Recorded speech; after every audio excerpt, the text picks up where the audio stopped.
de reivindicación de las personas trabajadoras, pues hoy una mujer adulta mayor no recibe incluso la atención de la Procuraduría de Defensa de los Derechos de los Trabajadores, porque ella fue asesorada posteriormente y se le dijo: tú, cualquier tipo de documento que hayas firmado y que implica la renuncia de derechos es ilegal.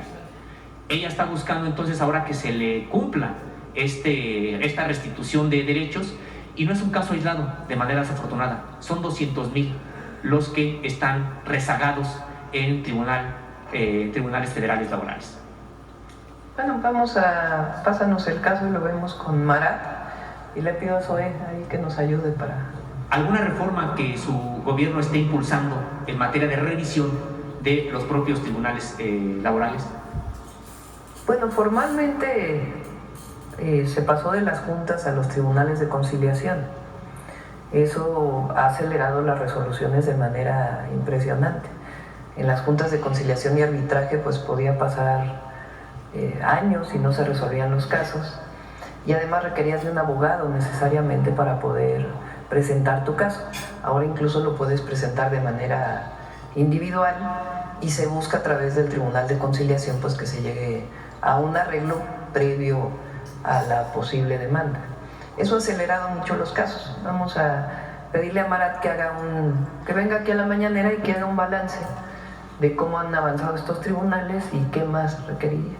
Finalmente, Presidenta, hay un nuevo cambio también en el Poder Judicial que usted ha estado comentando, y en el que hay hasta un integrante de los pueblos indígenas como presidente hoy de la Suprema Corte de Justicia de la Nación. Hay, sin embargo, un gran rezago en otra ala de la propia justicia que tiene que ver con el campo mexicano, es el de los tribunales agrarios. Yo aquí en algún momento le planteé esta situación de 20 que no han sido, que están funcionando sin titular, pero ahora nos encontramos que hay 6 que no tienen titular alguno. De esos 6 se intentó suplir estos graves rezagos con el envío de magistrados supernumerarios.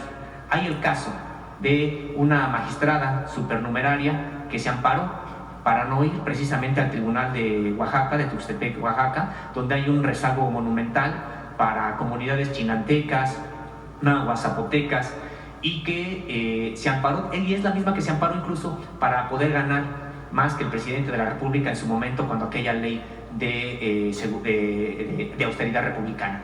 Entonces, preguntarle, Presidenta, ¿cuándo vendrá una revisión a los tribunales agrarios? Que, pues hacen todavía mucha falta por el rezago en materia de justicia agraria en el país. Agrarios, administrativo, falta, pues sobre todo agilizar la justicia, que es una parte muy importante. Entonces, sí, ya abriremos, primero presentar pues las propuestas para que puedan ser ocupados estos espacios. Y después pues también entrar a la parte procedimental, que tiene mucho que ver con el rezago. Hay casos de 50, 60 años que no se resuelven. Muchas gracias. Sí. Bueno, a ver, ¿quién más?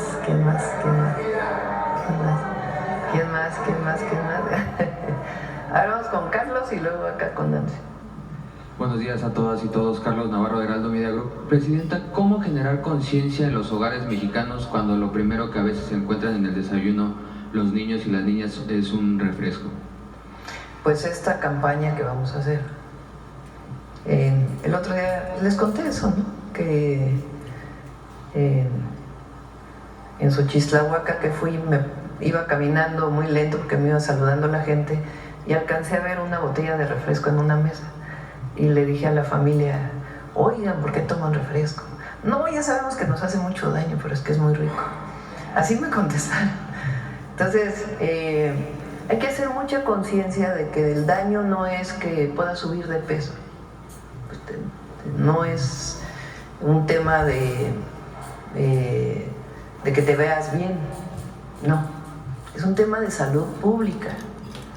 De que el impacto del consumo de azúcar en esas cantidades de manera diaria provoca diabetes, hipertensión y enfermedades gravísimas como por ejemplo las enfermedades del riñón.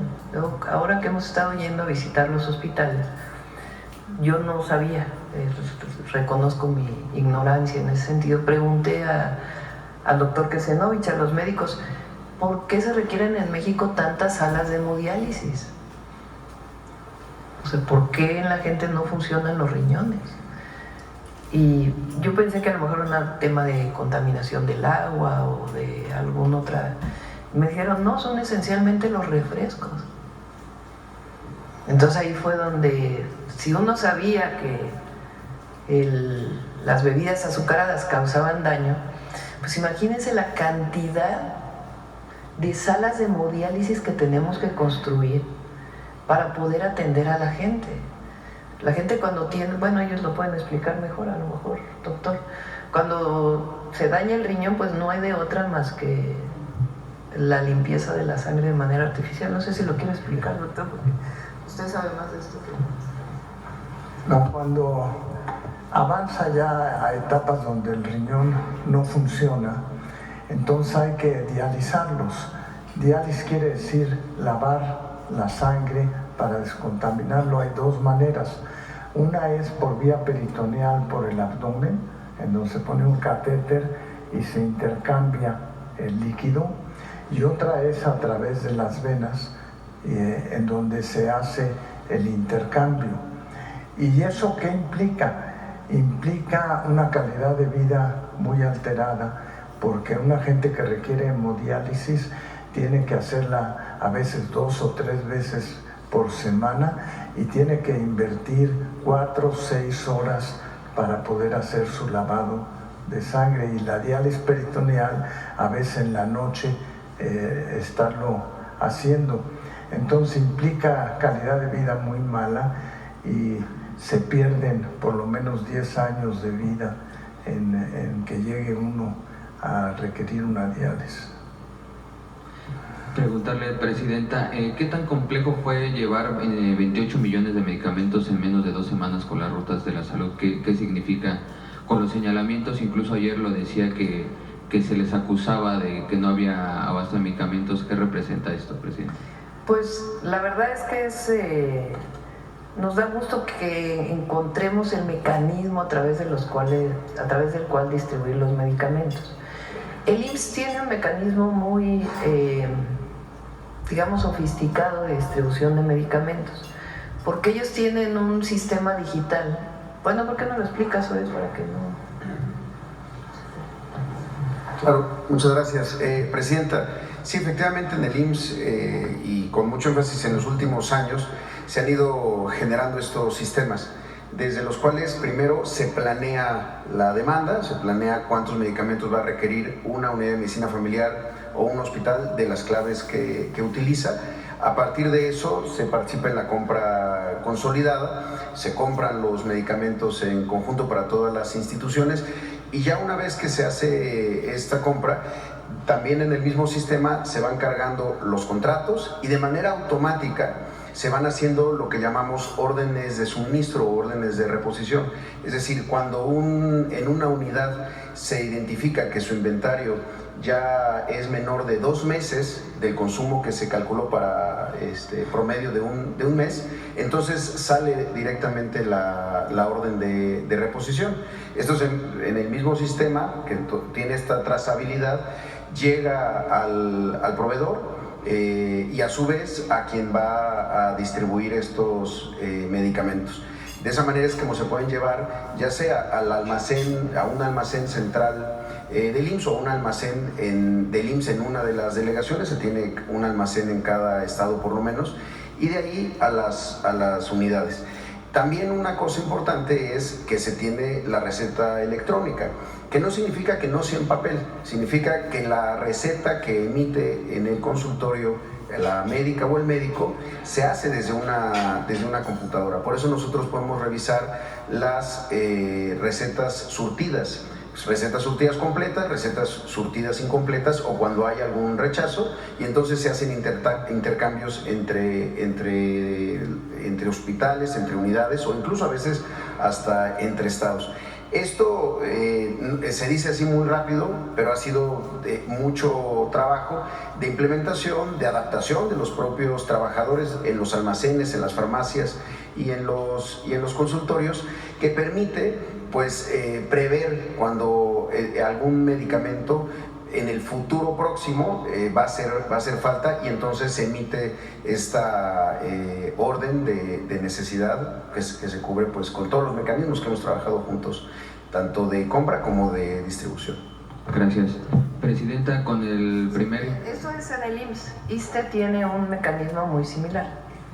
Ahora lo que hicimos con el IMSS Bienestar, en lo que llegamos a procedimientos que estén todos digitalizados, todos automáticos, lo que decidimos es hacer un kit de medicamentos por centro de salud y un kit de medicamentos por hospital.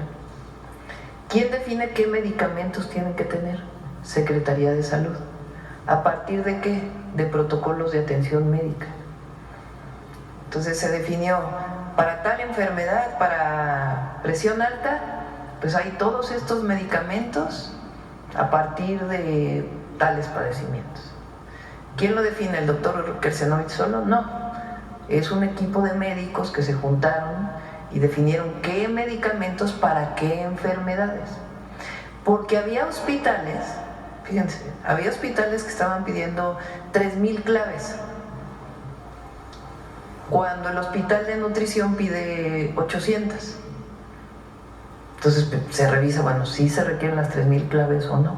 Entonces para eso son los protocolos de atención médica. Entonces el IMSS Bienestar, como todavía no tiene desarrollados todos estos sistemas, recuerden que el IMSS Bienestar surgió hace 2 años realmente.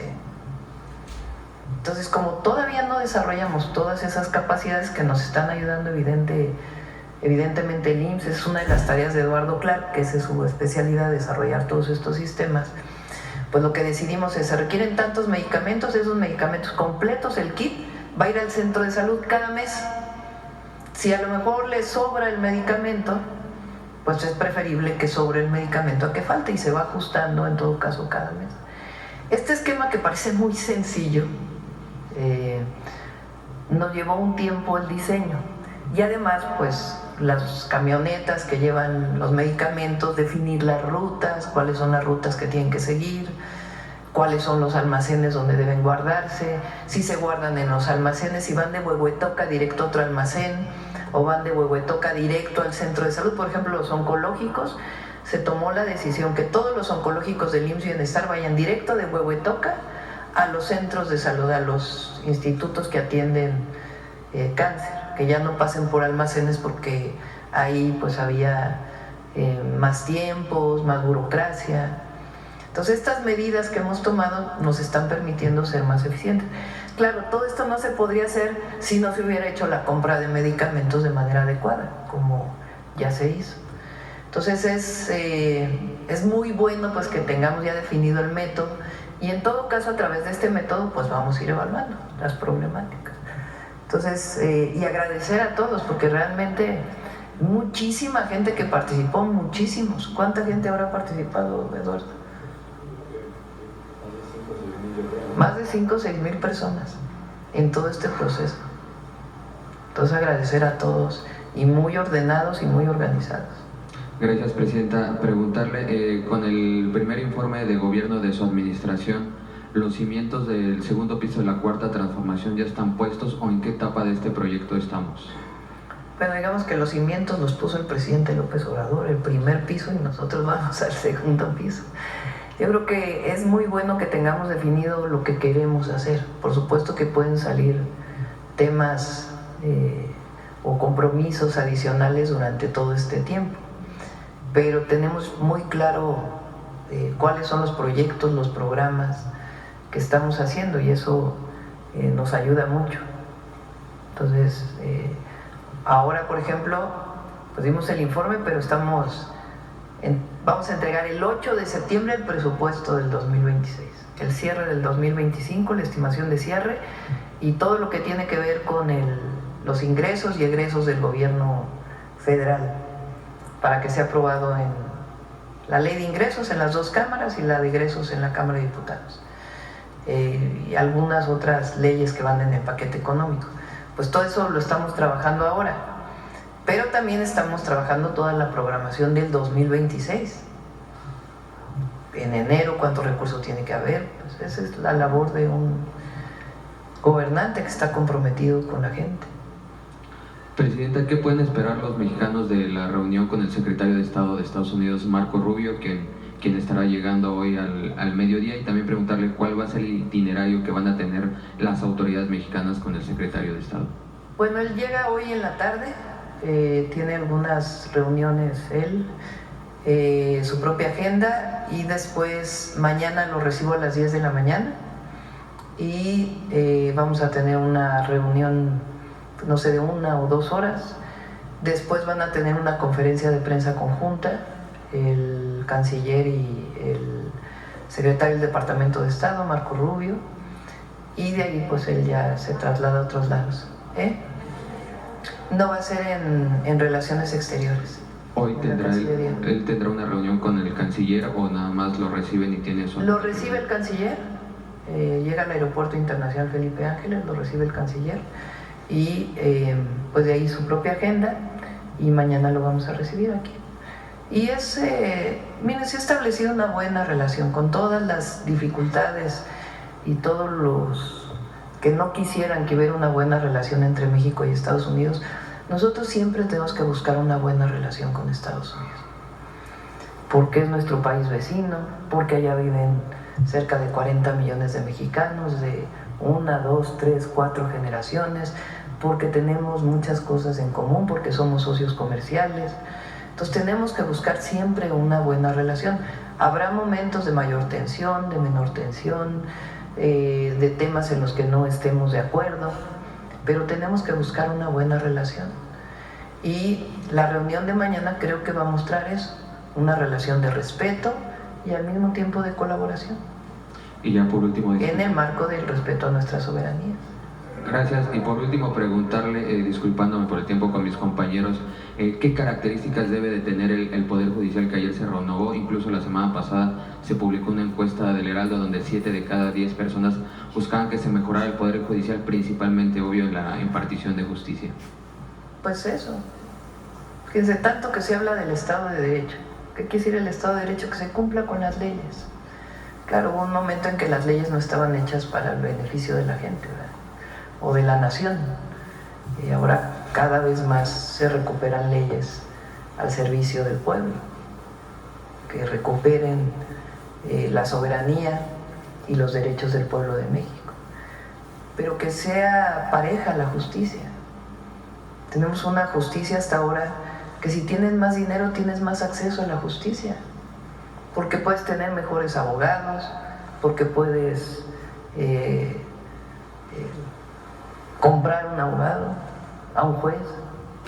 Lo que queremos es erradicar, que se erradique la corrupción por completo en el Poder Judicial y que se imparta justicia para todos por igual. Eso es un verdadero Estado de Derecho. Y además, pues es muy simbólico cómo abrieron las puertas ayer, porque era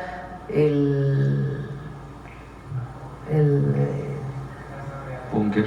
Pues era un lugar cerrado para la gente, un búnker donde parecía que solo podían entrar los que tenían un carro grande, el que recibía una invitación, Entonces es muy simbólico que hayan abierto las puertas. Es decir, la justicia abre las puertas al pueblo de México. Muy simbólico el momento de abrir las puertas. Y lo que ha decidido, por ejemplo, el presidente de la Corte, que dice: voy a estar yendo a los estados a ver cómo funcionan los tribunales en cada lugar, hablando con los jueces. Pues eso cambia por completo la imagen de la Corte, con una Corte cercana. Entonces, claro que hay mucho trabajo, pues tienen un montón de rezago ahí, que además se encargaron de dejar todavía más rezago. Hay muchísimo trabajo, y tienen pues que ir disminuyendo ese rezago, pero que haya justicia para todos y para todas. Muchas gracias, buen día a todas y todos. Ya vamos a cerrar porque Gracias, Presidenta. Buenos días. Nancy Flores de la revista Contralínea. Buenos días a todas y a todos. Presidenta, ayer que presentó su primer informe de gobierno, destacaba usted pues este hecho de que México es el segundo país con menos desigualdad en América, solo por debajo de